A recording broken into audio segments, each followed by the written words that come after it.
Alright, here's me pouring half a cup of milk and trying to pour that into my quart-sized bag and spilling a little bit of it, and I'm just gonna cover it up and act like it didn't happen. I also went ahead and used Mexican vanilla in my ice cream instead of just regular, and I'm gonna go ahead and add my fourth cup of sugar into the bag, as well as a capful of Mexican vanilla.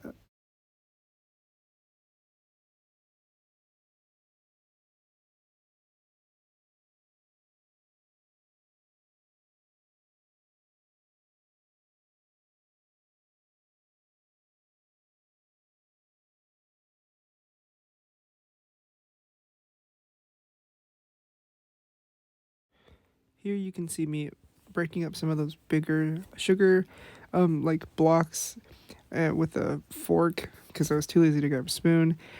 Um, and I'm gonna continue to use this fork. And here is me just gonna go ahead and try to hide the fact that I spilled some of that milk while I was trying to pour it into this bag. But I just go ahead and close the bag because mine has like a little zipper, and I just zip it up, and then I just massage it, roll it between my hands so it dissolves a lot of those sugar crystals and just makes everything a little bit more homogeneous. I do go ahead and add my half cup of cream to this mix at this point, just to make sure that my sugar was mainly taken care of. And I do go ahead and incorporate that cream by shaking it once again.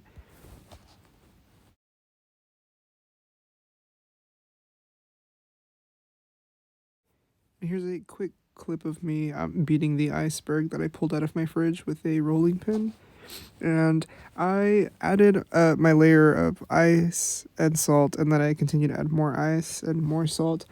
And I did agitate this for the original 5 minutes that was in the recipe, but I did add an additional, I want to say, 3.5 minutes to get like a thicker, more like almost like yogurt like texture.